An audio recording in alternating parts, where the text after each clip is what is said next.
STA TV, media syiar Islam.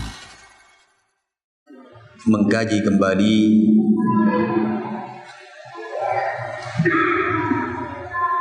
ayat-ayatnya dan hadis-hadis Rasulnya. Semoga dengan mempelajari ini menjadi wawasan dan bertambahnya ilmu kepada kita semuanya, sehingga Allah Subhanahu wa ta'ala membimbing kita untuk senantiasa berada di atas as-sirat al-mustaqim.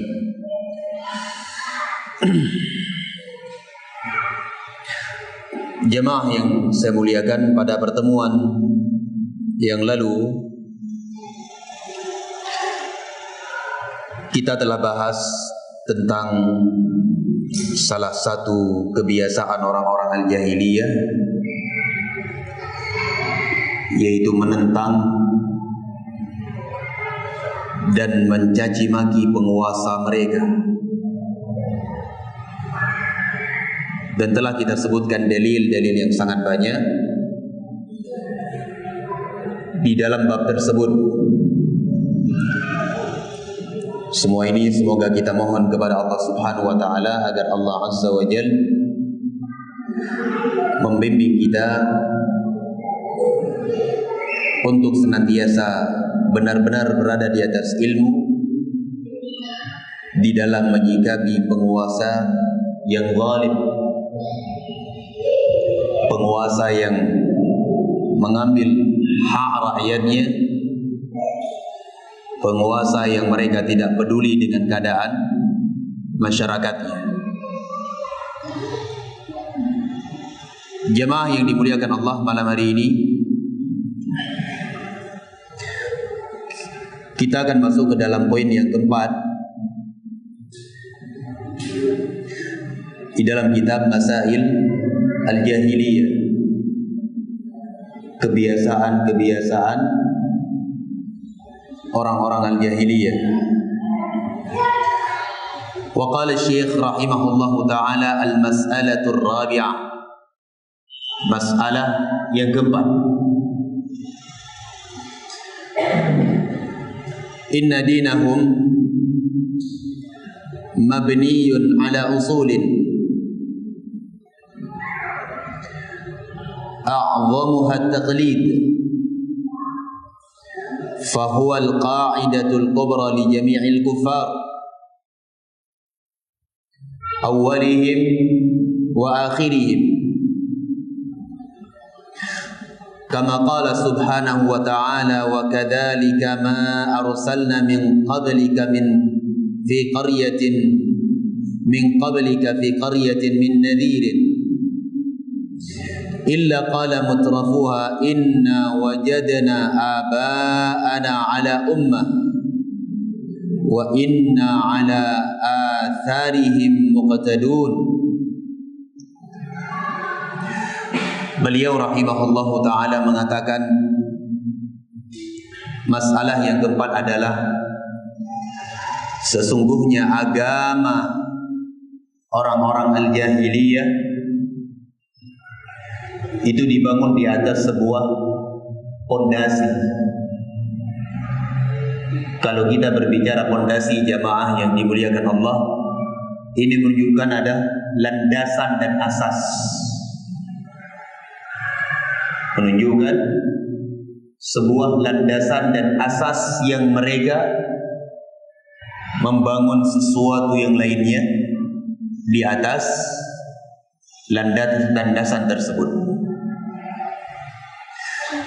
Beliau mengatakan bahwasanya agama orang-orang al-jahiliyah itu terbangun di atas sebuah landasan. A'zamuha at-taqlid, landasan yang paling besarnya adalah at-taqlid. Taklid buta tanpa mengikuti dalil. Fahuwal qa'idatul kubra li jami'il kuffar, dan ini merupakan kaidah besar yang dimiliki oleh seluruh orang-orang kafir, awalihim wa akhirihim, baik orang kafir terdahulu maupun zaman sekarang. Kama qala subhanahu wa ta'ala, sebagaimana Allah azza wa jalla berfirman, wa kadzalika ma arsalna min qablika fi qaryatin min nadhir. Maka demikianlah kata Allah, tidaklah kami mengutus sebelum engkau seorang pemberi peringatan pun di dalam sebuah negeri, illa qala mutrafuha, kecuali orang-orang besar di kalangan mereka menyatakan, inna wajadna aba'ana ala ummah, sesungguhnya kami mendapati bapak-bapak kami, nenek moyang kami, ala ummah, berada di dalam sebuah contoh, qudwah. Wa inna ala atharihim muqtadun, dan kami mencontohi orang-orang terdahulu kami tersebut. Wa qala subhanahu wa ta'ala, Allah azza wa jalla juga berfirman,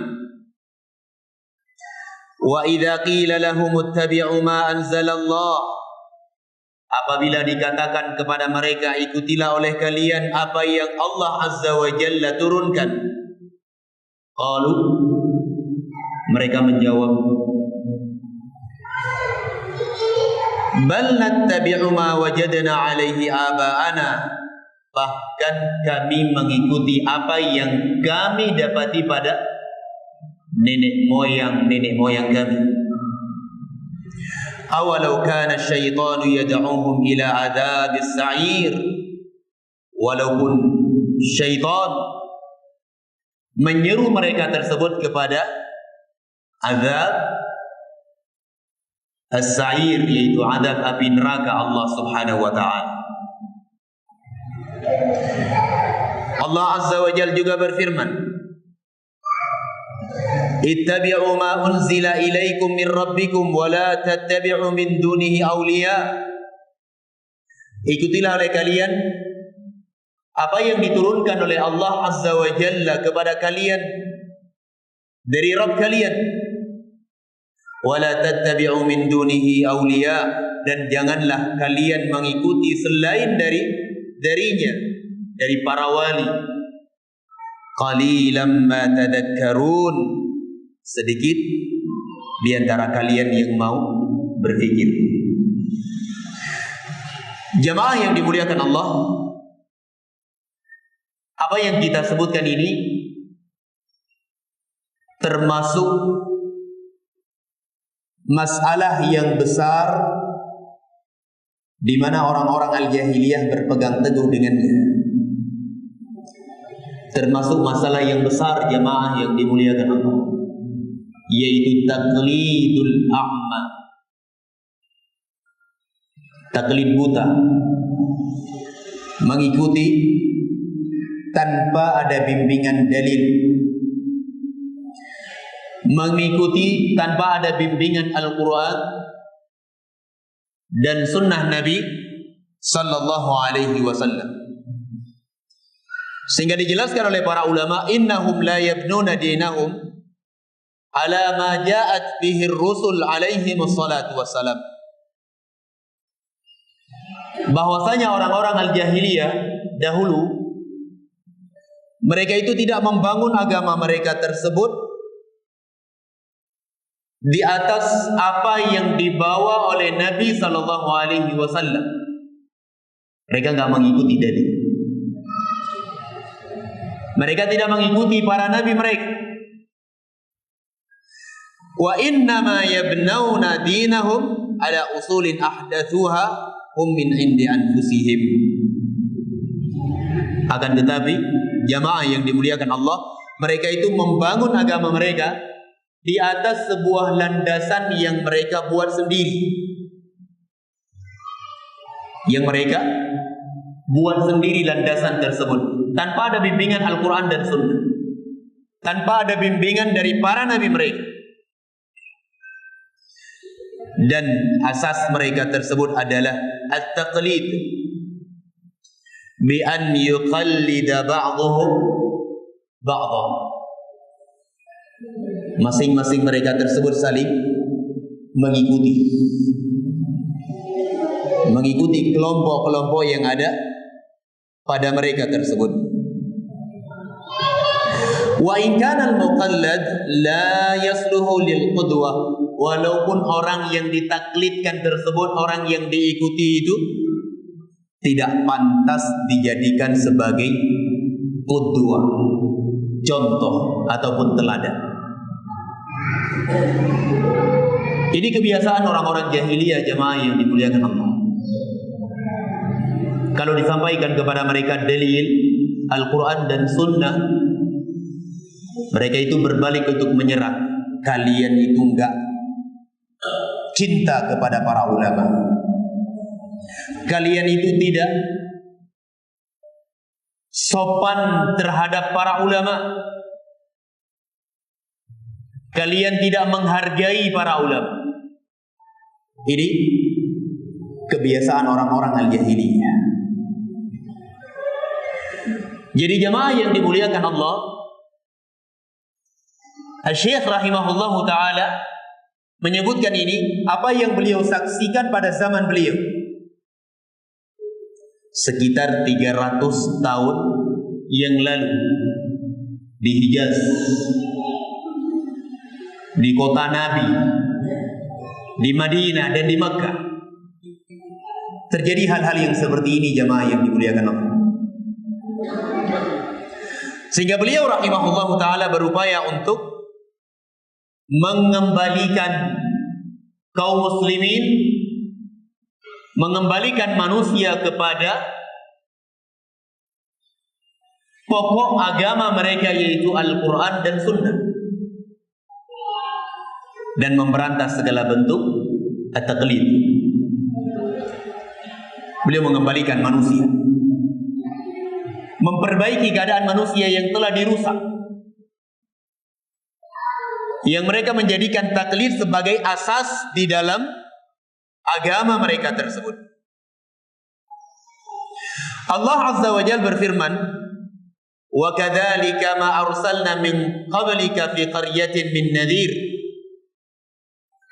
Dan demikianlah kata Allah, tidaklah kami mengutus sebelum engkau wahai Nabi Muhammad seorang pemberi peringatan pun.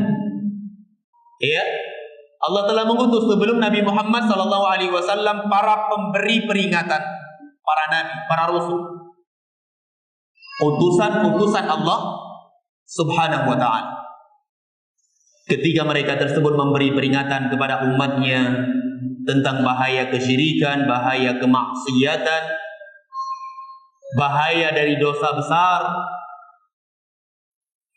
Allah menyatakan illa qala mutrafuha, kecuali orang-orang besar di antara mereka menyatakan.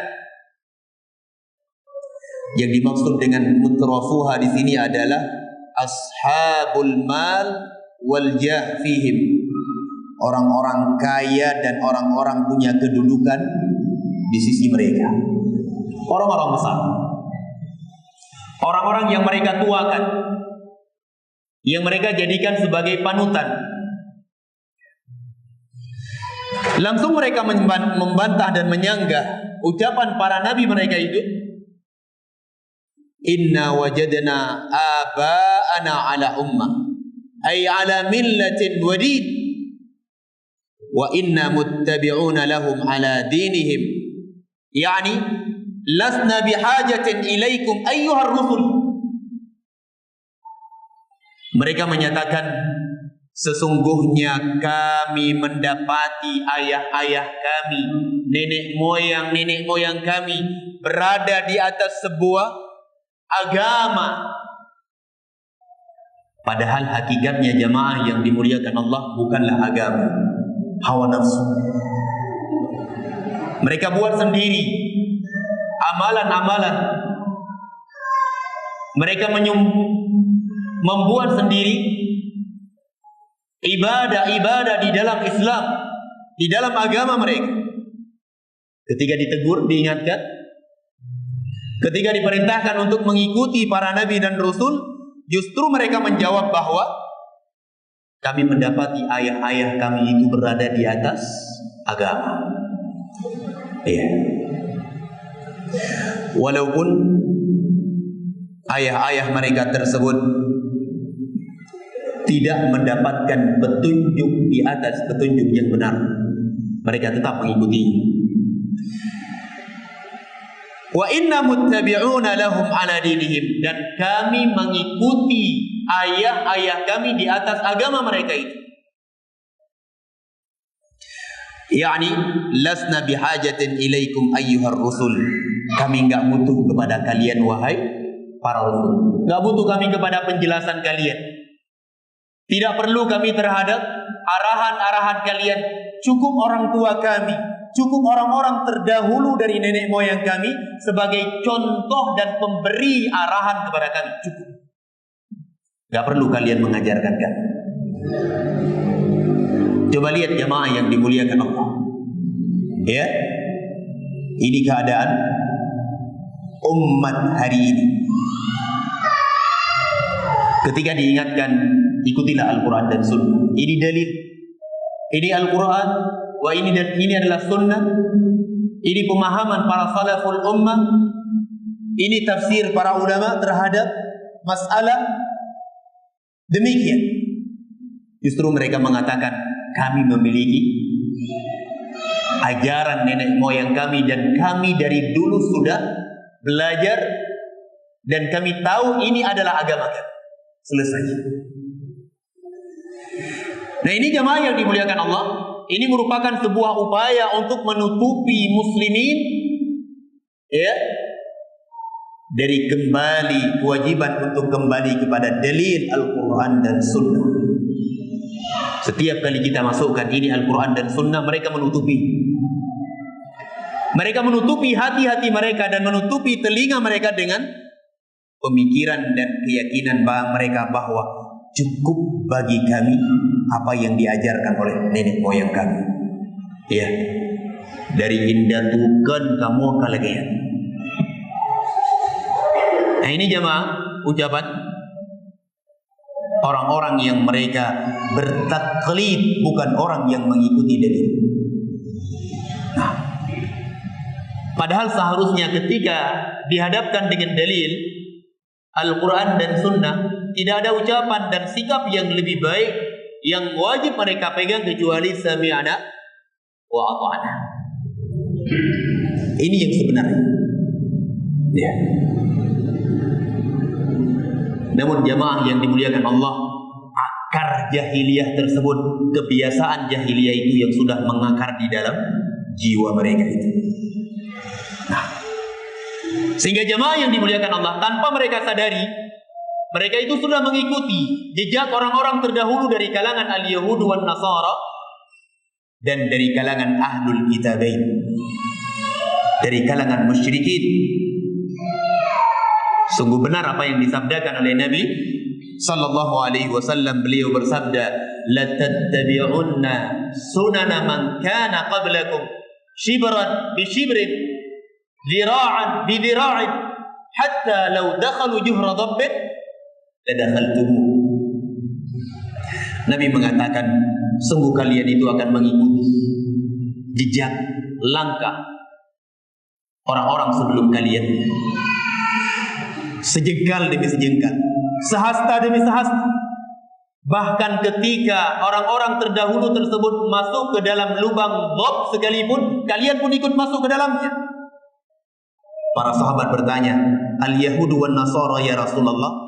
Wahai Rasul, apakah mereka itu orang-orang Yahudi dan Nasara? Apa jawaban Nabi? Qala faman, siapa lagi kalau bukan mereka? Nah, coba lihat jamaah yang dimuliakan Allah. Keadaan umat hari ini, dituntut mereka untuk mengikuti dalil Al-Quran dan Sunnah. Dan agama kita ini adalah agama yang ilmiah, agama yang bersumber dari Al-Quran dan Sunnah. Ayo ikuti dalil. Justru mereka berbalik untuk menyerang. Nah, jamaah yang dimuliakan Allah, saya sebutkan salah satu contoh misalnya, ya, di antara perkara mengikuti taklid kepada orang-orang terdahulu tanpa ada bimbingan dalil adalah, ya, kenapa kalian melakukan ihtifal Maulidin Nabi sallallahu alaihi wasallam, perayaan Maulid Nabi? Padahal itu enggak ada dalilnya. Jamaah yang dimuliakan Allah, mereka katakan bahwa kami sudah turun-temurun melakukan ini. Dan kenapa kalian menentang ini? Kalian itu menentang perkara ini karena kalian enggak pernah cinta kepada Nabi sallallahu alaihi wasallam. Apakah kalian benci terhadap Rasulullah sallallahu alaihi wasallam? Jemaah yang dimuliakan Allah, ini jawaban. Jawaban yang seperti ini persis sekali seperti jawaban orang-orang terdahulu dari kalangan al-jahiliyah. Jemaah yang dimuliakan Allah, hakikat cinta kepada Nabi itu bukan demikian. Hakikat cinta kepada Nabi adalah mengikuti sunnah-sunnah beliau, mentaati apa yang beliau perintahkan, menjauhi apa yang beliau larang, membenarkan semua berita yang dibawa oleh Nabi sallallahu alaihi wasallam, serta beribadah kepada Allah Azza wa Jalla dengan tuntunan dan bimbingan beliau. Ini hakikat cinta kepada Rasulullah sallallahu alaihi wa ala alihi wasallam. Namun jemaah yang dimuliakan Allah, karena kebiasaan al-jahiliyah yang sudah sangat mengakar ini, sehingga berat sekali hidayah tersebut masuk ke dalam jiwa-jiwa mereka. Nah, sebagaimana yang saya sebutkan tadi, malah mereka berbalik menyerang. Kalian tuh gak cinta kepada Nabi, kalau kalian benci kepada Rasulullah sallallahu alaihi wasallam. Jemaah yang dimuliakan Allah, pernah terjadi, disebutkan kisah oleh Syekh Rabi' hafizahullah ta'ala di dalam sebuah diskusi beliau. Ya, beliau ingatkan ketika ada seseorang yang memperingati hari raya tersebut dan memperingati perayaan Al-Maulid. Beliau ingatkan, bukankah itu enggak ada bimbingannya dari Nabi SAW? Bukankah itu perkara yang tidak datang dalilnya dari Al-Quran dan Sunnah dan para sahabat, tabi'in dan atba'ut tabi'in? Orang itu menjawab, kamu itu benci kepada Nabi, kamu enggak sayang kepada Rasulullah sallallahu alaihi wasallam. Kemudian Syekh mengatakan, wahai fulan, antum ini punya anak berapa? Dia sebutkan lebih dari 10 anaknya. Ada laki-laki, perempuan? Dia menjawab, laki-laki ada, perempuan juga ada. Kemudian kata Syekh, kamu punya anak yang namanya Muhammad? Enggak ada, katanya. Kemudian kata Syekh rahimahullahu ta'ala, saya menikah pertama, Allah berikan rizki seorang anak laki-laki, saya beri nama Muhammad sebagai bentuk cinta saya kepada Rasulullah sallallahu alaihi wasallam. Kemudian saya menikah yang kedua kalinya, diberikan kepada saya anak laki-laki juga, saya berikan namanya Muhammad sebagai bentuk cinta saya kepada Nabi sallallahu alaihi wasallam. Jadi saya punya anak 2 orang namanya Muhammad, Muhammadul Kabir wa Muhammad As-Saghir. Kata Syekh, kamu banyak anak, enggak ada satupun yang kau kasih nama Muhammad. Coba lihat jemaah yang dimuliakan Allah, ini secara logika saja. Ya, yang ingin saya sampaikan di sini adalah kecintaan kita kepada Rasulullah sallallahu alaihi wasallam bukan seperti itu caranya. Kalau kita cinta kepada Nabi sallallahu alaihi wasallam, ikuti apa yang diajarkan oleh Nabi sallallahu alaihi wasallam dan tinggalkan segala sesuatu yang tidak diajarkan oleh Rasul sallallahu alaihi wa ala alihi wasallam. Ini kebiasaan orang-orang al-jahiliyah. Kemudian kata beliau, amma taqlidu fil khairi fahada yusamma ittiba'an wa iqtida'an. Adapun taklid di dalam perkara yang baik yang ada dalilnya, fahada yusamma ittiba'an wa iqtida'an, maka ini dinamakan dengan ittiba' atau al-iqtida'. Ini taklid yang ada dalilnya. Seseorang mengikuti gurunya, dan gurunya itu mengikuti Al-Quran dan Sunnah, sebagaimana pemahaman para ulama salaf. Nah, ketika dia mengikuti gurunya tersebut, maka ini dinamakan dengan al-ittiba'. Berbeda dengan taklid jamaah yang dimuliakan Allah. At-taklid tersebut adalah sesuatu yang tidak dibimbing di atas dalil Al-Quran maupun sunnah Nabi sallallahu alaihi wa ala alihi wasallam. Baik, selesai kita dari ayat yang pertama. Kemudian ayat yang berikutnya, Allah Subhanahu wa taala berfirman, wa idza qila lahum ittabi'u ma anzalallah qalu bal nattabi'u ma wajadna 'alaihi aba'ana awalau kana asy-syaitanu yad'uuhum ila 'adzabis sa'ir. Allah Subhanahu wa taala berfirman, wa idza qila lil musyrikin wal kafirin, ketika dikatakan kepada orang-orang musyrikin dan orang-orang kafir, ittabi'u ma anzalallah, ikutilah oleh kalian apa yang diturunkan oleh Allah Subhanahu wa ta'ala. Apa itu? Al-Quran. Al-Quran dan sunnah Nabi sallallahu alaihi wasallam. Mereka menjawab, jamaah yang dimuliakan Allah, qalu bal nattabi'u ma wajadna 'alaihi aba'ana, bahkan kami mengikuti apa yang kami dapati pada nenek moyang kami. Nah,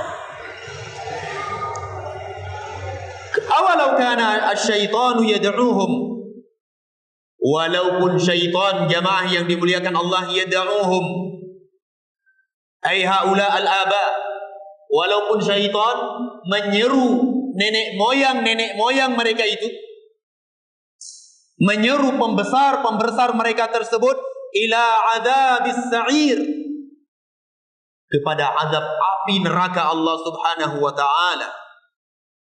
Atattabi'unahum lis-sa'ir, apakah kemudian kalian juga ikut nenek moyang kalian tersebut yang menyeru kepada neraka Jahannam?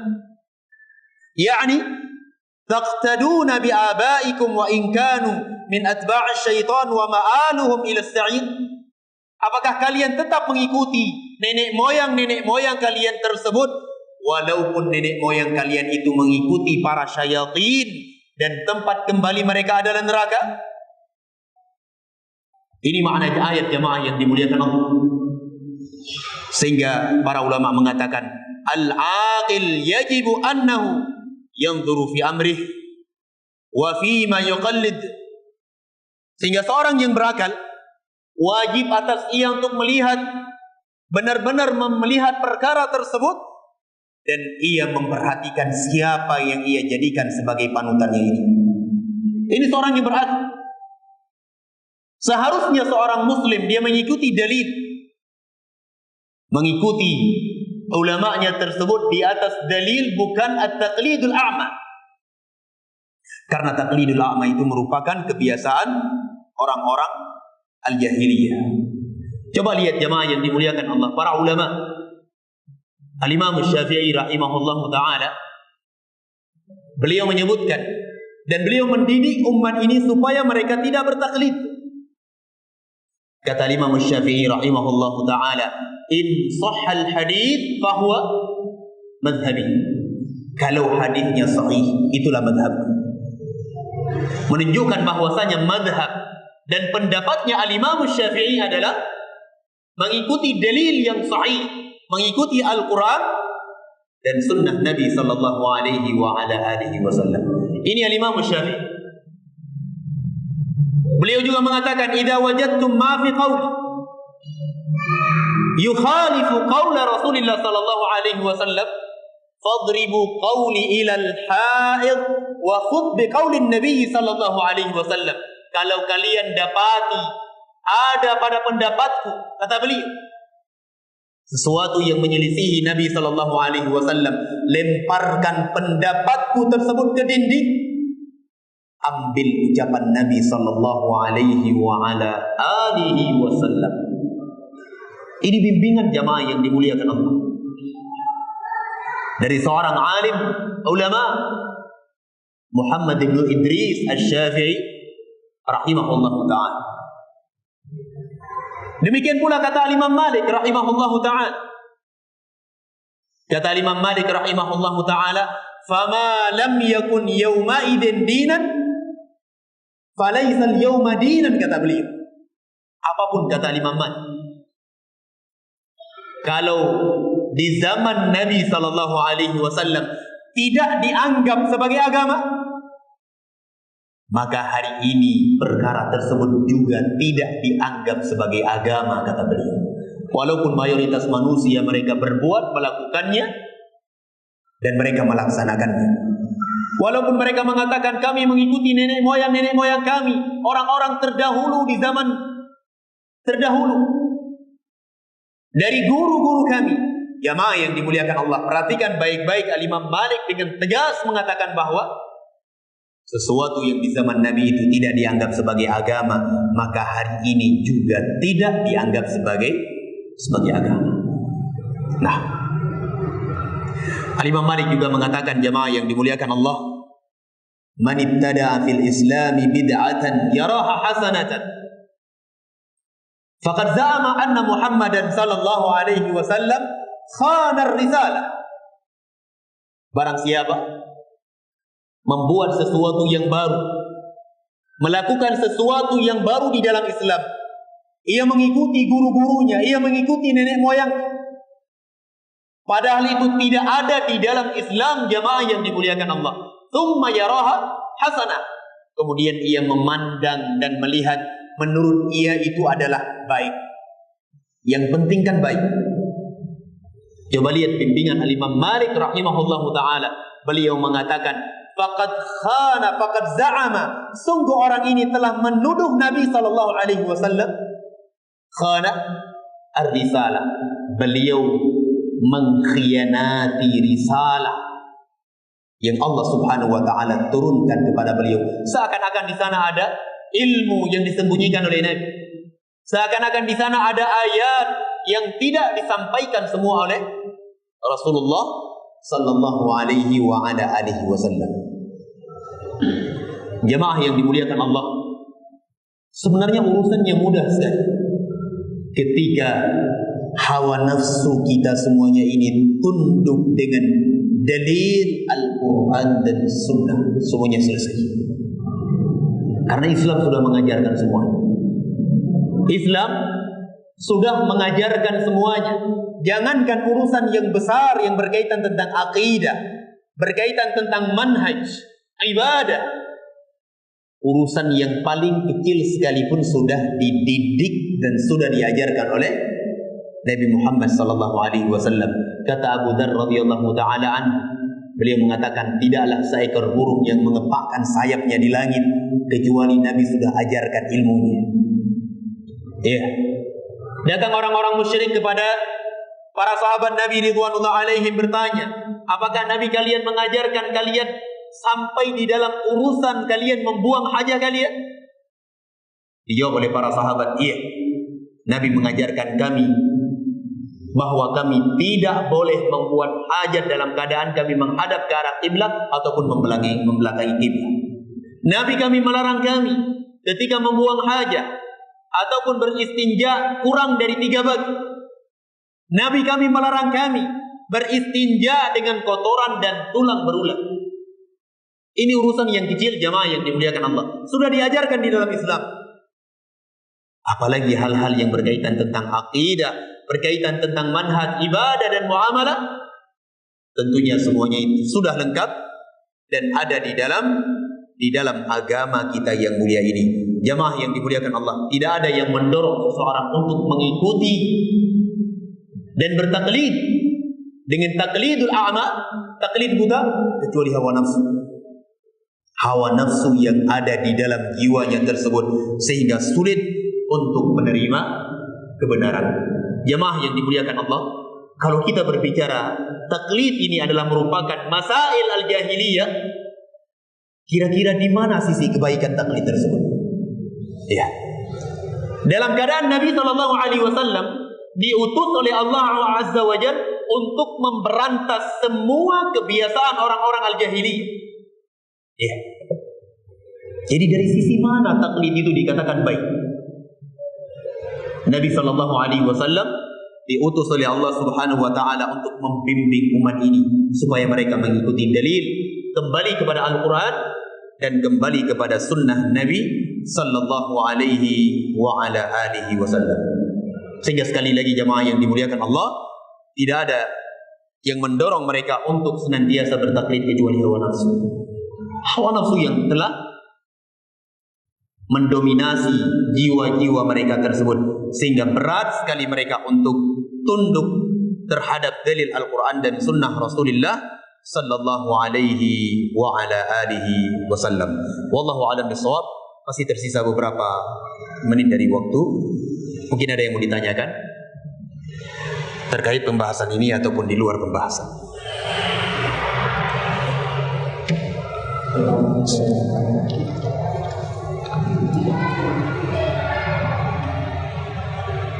Ya.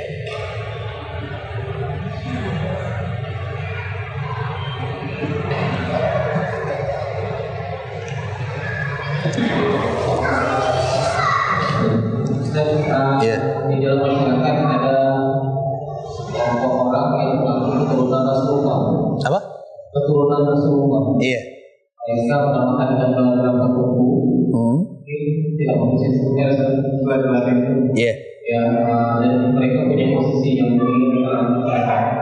Nah, pertanyaannya adalah apakah mereka termasuk dalam ahlul bait atau keturunan Rasulullah, dan sejauh mana kita bersikap kepada mereka agar tidak terlalu Baik.